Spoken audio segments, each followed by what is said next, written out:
देखिए, पूर्णिया के सांसद पप्पू यादव को लगातार कई दिनों से कहें तो मारने की धमकी मिल रही थी, लेकिन वो लगातार सुरक्षा की मांग कर रहे थे।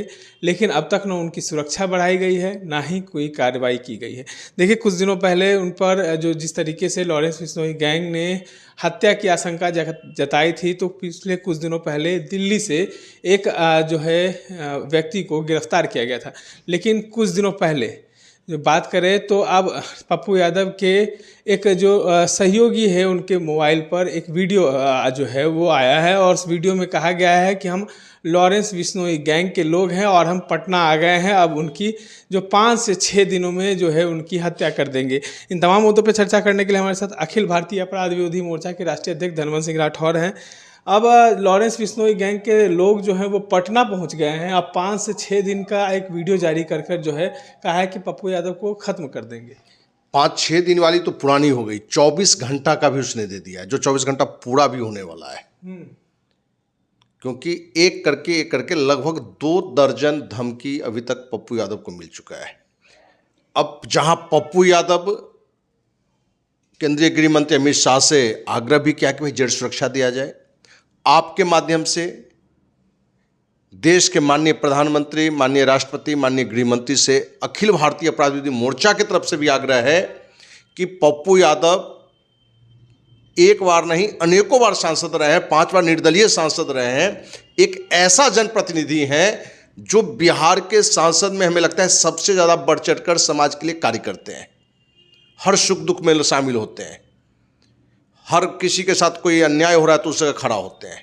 तो क्या ऐसे जनप्रतिनिधि को निरंतर धमकी मिल रहा हो, कभी पाकिस्तान से तो कभी दुबई से तो कभी संयुक्त अरब अमीरात से, तो अलग अलग जगहों से जिस तरह से धमकी दिया जा रहा है, उसमें यदि केंद्र सरकार गृह मंत्रालय यदि सुरक्षा की गारंटी नहीं देता है तो दोषी कौन होगा? देश का प्रधानमंत्री, गृह मंत्री।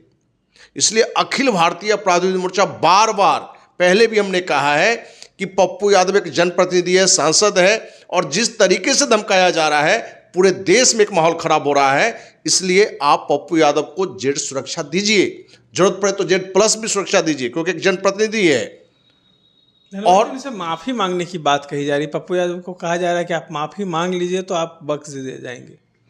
देखिए, लॉरेंस बिश्नोई का जो नाम आया और जो महाराष्ट्र वाली घटना घटी बाबा सिद्दीकी वाला, उसमें पप्पू यादव जिस तरीके से आगे बढ़कर जिस तरह से अपनी बातों को रखा, थोड़ा अटपटा था।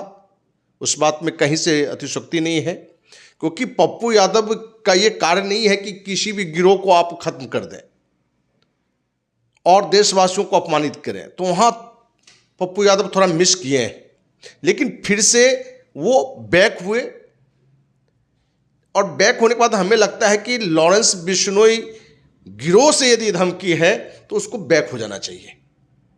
और आपको भी बार बार हमने बताया कि लॉरेंस बिश्नोई से पिछली साल हमारी एक बार बातचीत हुई है, किसी पुलिस अधिकारी के माथे हमसे बातचीत हुई थी, किसी मुद्दे पर हमें सहयोग करने को बात कर रहा था, और जो इतनी बातचीत उससे हमारी है उससे हमें कहीं से ये नहीं लगता है कि वो एक अपराधी स्वभाव का है। किसी घटना में उसके साथ यदि दुर्व्यवहार हुआ है, यदि उसके साथ अन्याय हुआ है, उसके लिए जो आक्रोशित उद्वेलित होता है उस स्वभाव का लड़का है। ये तो इतना बड़ी धमकी देना, पप्पू यादव के घर की रेकी करना, और कई चीज़ जो है घटनाएं बीते कुछ दिनों पहले से हो रही हैं, तो क्या लगता है लॉरेंस इतना बड़ा कोई गैंग होगा तभी तो ये चीज़ हो रही है? हमें लगता है कि इसमें कोई राजनेता है, कोई बड़ा मगरमच्छ है जो लॉरेंस बिश्नोई के नाम को आगे करके कोई बड़ा खेल खेल रहा है। अब वो क्या खेल है ये भी जांच का विषय है। तो ये सरकार को चाहिए कि भाई आप एक सांसद आपका है, उसको बार बार धमकाया जा रहा है, और उस मुद्दे पर आप जांच करा के कौन कौन कहां से कर रहा है, कौन किस गिरोह का है, ये भी आप नहीं करते हैं, तो इसके लिए भी केंद्र सरकार ही दोषी है। नीतीश कुमार नहीं, नीतीश सरकार भी दोषी है। केंद्र सरकार इसलिए कि भाई उस सांसद और केंद्रीय गृह मंत्री से मांगा है, और राष्ट्रीय स्तर का ये मुद्दा हो गया है, और कहें तो अंतर्राष्ट्रीय स्तर का भी है, कहीं विदेश से भी धमकी आता है। तो राज्य सरकार से भी ज्यादा जिम्मेवारी केंद्र सरकार की जिम्मेवारी बनती है कि इस मुद्दे पर पूरी तरह से जांच हो। जितने भी फोन आए हैं, जितने भी मेल पर आए हैं, जितने भी कॉलिंग है, वो कहां से और कौन है, किस गिरोह का है, ये केंद्र सरकार की ड्यूटी है। या हम कहें कि बिहार से पप्पू यादव है, तो बिहार सरकार की भी नैतिक जिम्मेवारी है। और इस मुद्दे पर नीतीश कुमार को भी केंद्रीय गृह मंत्री, प्रधानमंत्री से ये मांग करना चाहिए कि पप्पू यादव के साथ जो बार बार धमकी दिया जा रहा है, कौन लोग हैं, उसकी जांच कराइए, उसकी गिरफ्तारी करिए, उस पर कार्रवाई करिए। तो इसमें कहीं ना कहीं राज्य सरकार भी मैंने चुप्पी साधे हुए है, केंद्र सरकार को भी जिस रूप से आगे आना चाहिए वो चुप्पी साधे हुए है। अच्छा, पप्पू यादव विपक्ष में इसलिए कहीं ना कहीं केंद्र सरकार जो है इस तमाम बातों पर ध्यान नहीं दे रही। देखिए, कड़वी सच्चाई है, आज बीजेपी गठबंधन की सरकार है, इससे पूर्व में कांग्रेस की गठबंधन की सरकार रही है या कांग्रेस अकेले बहुमत में रहा है। तो ये कड़वी सच्चाई है कि आप यदि विपक्ष में उसके विरोधी हैं तो जितनी सुरक्षा पर आपको ध्यान देना चाहिए वो नहीं दे पाता है। ऐसे लोगों को सुरक्षा मिल रहा है जिनको सुरक्षा की आवश्यकता नहीं है, या उतनी सुरक्षा की आवश्यकता नहीं है जितना सरकार दे देती है, क्योंकि उसके गठबंधन से है, उसके दुलरुआ है, उसके चमचागिरी करने वाले लोग हैं, तो ऐसे लोगों को सुरक्षा गार्ड मिल जाता है। लेकिन ये एक गलत नीति है जिसका विरोध अखिल भारतीय अपराधी विरोध मोर्चा शुरू से करता रहा है, आज भी कर रहा है। और इस मुद्दे पर बड़ा क्लियर है कि पप्पू यादव एक जनप्रतिनिधि है और एक लंबे समय से, महीनों से जिस तरह से धमकाया जा रहा है, ये एक पप्पू यादव ने बल्कि पूरे देश के लोगों में एक गलत मैसेज जाएगा कि क्या एक सांसद को बार बार धमकाया जाए और उस पर कार्रवाई नहीं हो, तो एक आम आदमी, एक ईमानदार आदमी, एक जनप्रतिनिधि, एक सामाजिक कार्यकर्ता किस मजबूती से गलत का विरोध करेगा यदि इसी तरह की धमकी यदि मिलेगा और उस धमकी में सरकार का सहयोग नहीं मिलेगा। अच्छा, पप्पू यादव को कुछ हो जाता है धनवंत जी, तो कौन जिम्मेवार होगा, असली में कौन जिम्मेवार होगा? देश के माननीय प्रधानमंत्री, माननीय गृह मंत्री, बिहार के माननीय मुख्यमंत्री, सारी सिस्टम जो मैंने सुरक्षा का जिम्मेवारी लेता है, ये सारे जिम्मेवार होंगे। और इसके लिए देश और बिहार माफ नहीं करेगा कि किसी व्यक्ति को निरंतर धमकी आ रहा हो और उसको उस रूप से नोटिस सरकार नहीं ले रहा है।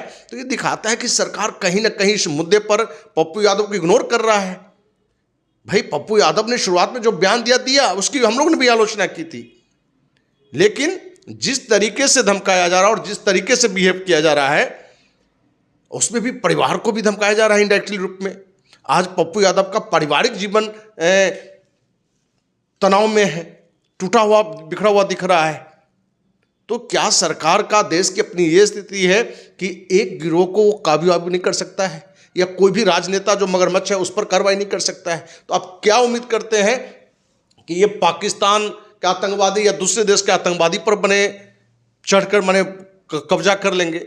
चलिए, एक अंतिम सवाल ले लेते हैं। जब सांसद के साथ घटनाएं घट रही हैं तो ना केंद्र सरकार की नींद खुल रही है ना बिहार सरकार की, तो यही घटना अगर किसी आम आदमी के साथ घटती है तो लगता है कि जनता, सरकार तो और भी ज़्यादा ध्यान नहीं देगी। देखिए, सरकार ही नहीं, मीडिया भी आप ध्यान नहीं देंगे, सामाजिक संगठन तक ये बात भी नहीं पहुंचेगा। और यही कारण है कि आम व्यक्ति की हत्या आसानी से हो जाती है। आम व्यक्ति की, या एक सामान्य सामाजिक कार्यकर्ता जो बने काफ़ी लोगों में नहीं बने, उसको लोग जानते हैं, तो ऐसे लोगों में सरकार भी इग्नोर कर देता है। और बाद में देखते हैं कि ऐसी घटना में उसने मांग तो जरूर किया था लेकिन उसकी घटना घट गई। तो कहीं ना कहीं सरकार को सोचना चाहिए कि आपकी जिम्मेवारी है, देशवासी के नाते ही, सांसद छोड़ दीजिए, एक आम नागरिक के नाते, कि किसी आम नागरिक को यदि कोई धमका रहा है, एक बड़े गिरोह का नाम लेकर धमका रहा है, तो आपको एक्शन लेना चाहिए। दूसरी बात, क्या लॉरेंस बिश्नोई गिरोह इतना मजबूत है कि जेल में रहते हुए वो पूरे देश विदेश, दर्जनों देश में उसका चैनल चल रहा हो, उसकी टीम चल रहा हो, गुर्गा काम कर रहा हो, और मीडिया भी कहीं ना कहीं, मीडिया का भी हम दोष दे रहे हैं कि एक माहौल भी खराब बनाया जा रहा है कि 700 से अधिक शूटर है। अरे भैया मेरे, आपने गिनती किया है क्या? उसने लाइन में खड़ा कर दिया और आपने बता दिया कि 700 शूटर है।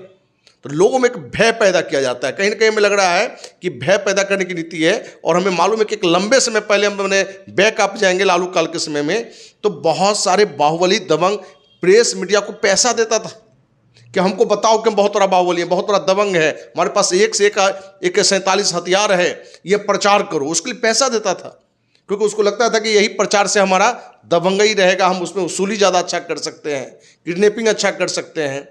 तो पूरी घटना में केंद्र सरकार और राज्य सरकार को त्वरित एक्शन लेना चाहिए। और आपको जानकारी दें, हम जल्द से जल्द प्रयास करेंगे कि पत्र लिखकर भी देश के माननीय राष्ट्रपति, माननीय प्रधानमंत्री, माननीय गृह मंत्री, जिसकी कॉपी हम माननीय राज्यपाल बिहार और मुख्यमंत्री को भी देंगे कि भाई पप्पू यादव को आप सुरक्षा की गारंटी दें। और केंद्र सरकार से कि भाई जेड सुरक्षा को कौन, यदि जेड+ की भी आवश्यकता लगे तो पप्पू यादव को सुरक्षा दीजिए। कि एक जनप्रतिनिधि को आप सुरक्षा नहीं देते हैं तो आम जनता का भी आपके प्रति विश्वास खत्म होगा और कहीं ना कहीं एक भय का माहौल पूरे देश में या पूरे राज्य में फैलेगा। देखिए, ये थे हमारे साथ अखिल भारतीय अपराध विरोधी मोर्चा के राष्ट्रीय अध्यक्ष धनवंत सिंह राठौर, जिन्होंने कहा है कि पप्पू यादव को अगर कुछ होता है तो कहीं ना कहीं दोषी जो है केंद्र सरकार, गृह मंत्री और बिहार के मुख्यमंत्री होंगे। और ये जरूर पत्र लिखने वाले हैं तमाम अधिकारियों को, तमाम जो है केंद्र सरकार को, गृह मंत्री को और मुख्यमंत्री को, यहाँ तक राज्यपाल को, कि पप्पू यादव की सुरक्षा जो है वो सुनिश्चित की जाए। इस तरह के तमाम अपडेट्स के लिए बने रहे हमारे साथ।